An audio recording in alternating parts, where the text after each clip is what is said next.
What's up, guys? How are you? Welcome into a Friday morning episode of the Daily Juice Podcast with me, Matt Perrault, at Sports Talk Matt, to follow me across all socials. This podcast being brought to you by OmahaSteaks.com. You guys know every morning I tell you about our friends at OmahaSteaks.com. More than 100 years, Omaha Steaks has delivered unforgettable gourmet experience to families across America, and you are invited to celebrate their anniversary with an incredible 50% off site-wide sale going on right now. Order today. Get 8 free Omaha Steak Burgers, 8 free gourmet Jumbo Franks with select packages, including the exclusive anniversary assortment pack, which is loaded with tasty favorites.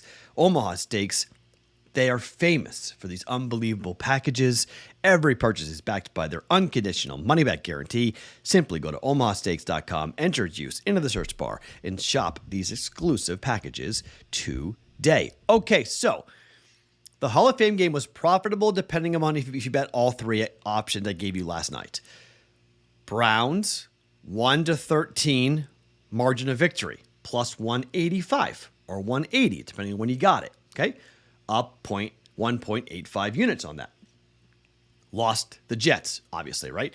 So you're up 0.85. If you bet the teaser, you won a unit there. So that would be up 1.85 units. And then we lost 1.1 units on the Jets minus 2. So profitable for me, profitable game.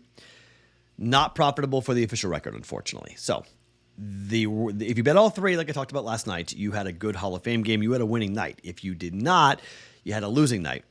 And we went, well, actually, no. I mean, technically, it would have been down. Even all of that would have been, if you bet the other two baseball bets, it would have been a wash. Yeah, so you would have been, so it would have been a wash. So it would have been a winnable night if you bet all three. But officially, we're down 1.1 units because we split with baseball. And then we got the Hall of Fame game officially wrong. But hopefully you guys took some advice. I know a bunch of you guys were sending me tweets and DMs saying you played the bet both sides and bet it and forget it type of situation. I didn't watch the fourth quarter. I know the Jets had some type of an opportunity to win the game.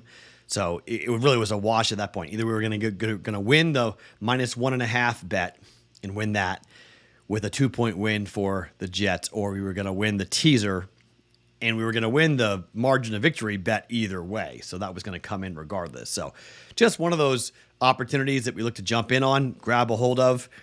Not always do we get the opportunity. If the books keep on putting those games up, though, a lot of preseason games are going to fall between 1 and 13 points. Just FYI.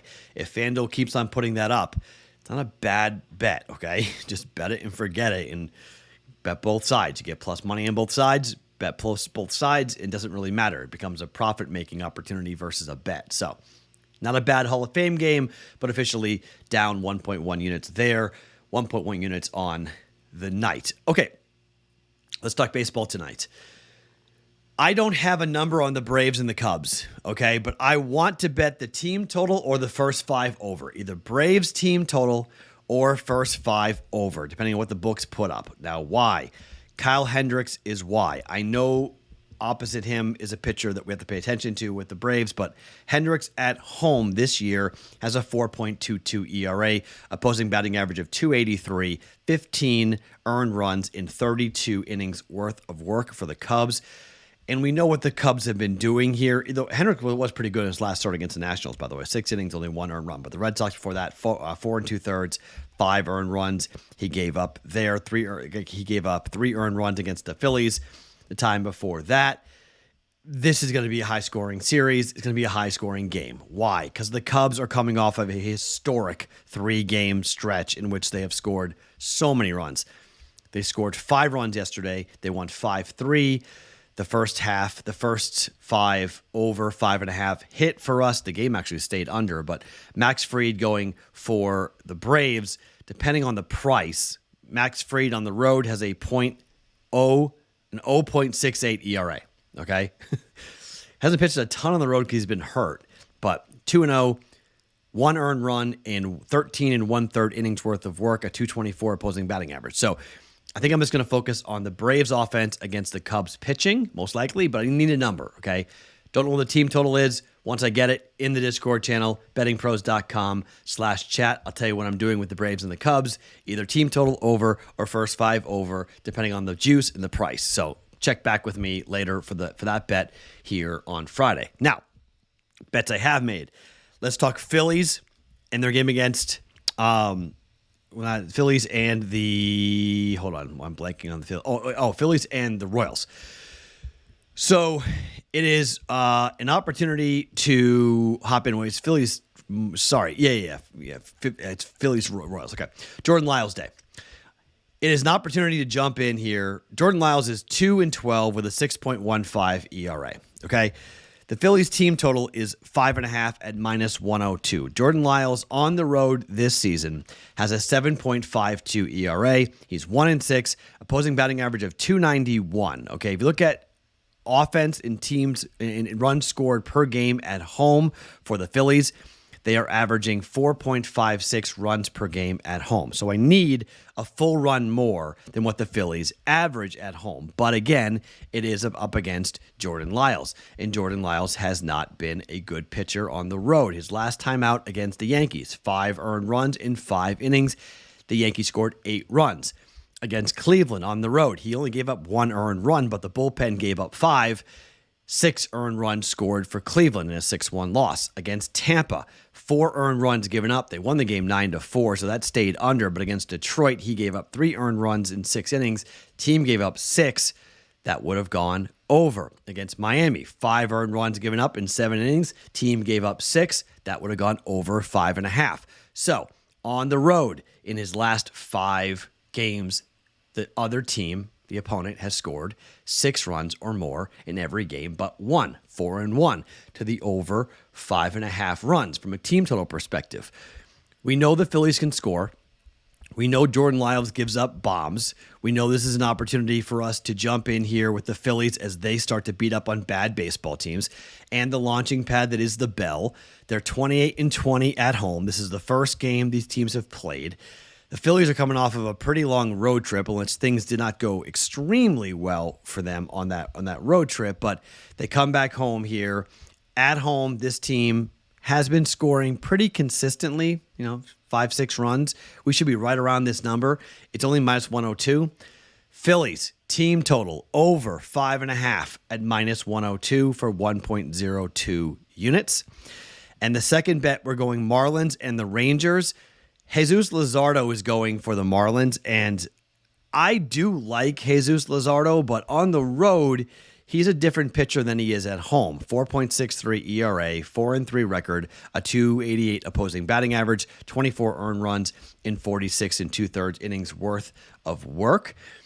But it really is about Jordan Montgomery, who is coming over to the Texas Rangers here. And I don't know, I kind of like fading teams and taking a look at guys who are making starts for the first time for their new team.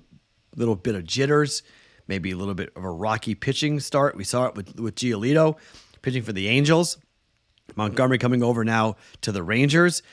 On the road, and again, this is a different type of situation, but on the road, 3.34 ERA. At home, 3.50, a 4-4 record with a 262 opposing batting average. But we've got a game log for Jordan Montgomery that hasn't been great. It's been kind of up and down. He's been decent at times. He's been hit hard at times.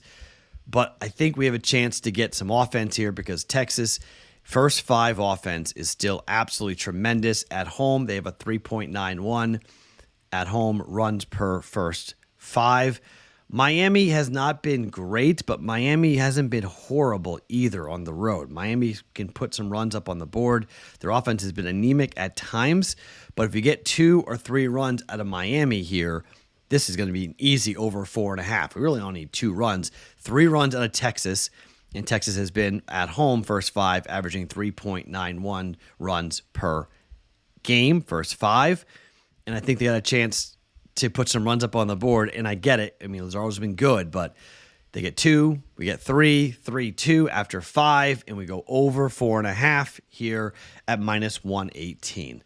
Texas, Marlins, Interleague, over first 5, -118 for 1.18 units. Okay, so Braves team total or the first 5 over. We'll see how that plays out a little bit later on today. Discord channel for that, bettingpros.com/chat.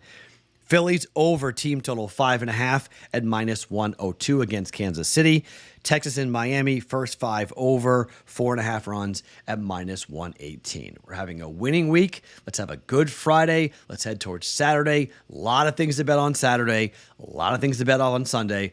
I don't think I'm betting on Nate Diaz and Jake Paul. Okay, so you can stop asking that question. I will not have action on that fight. I don't think I'll even watch that fight, but not going to bet that fight. But there is a good UFC card. Rob Font fighting against Corey Sandhagen in Nashville. Big card. Good card for the UFC.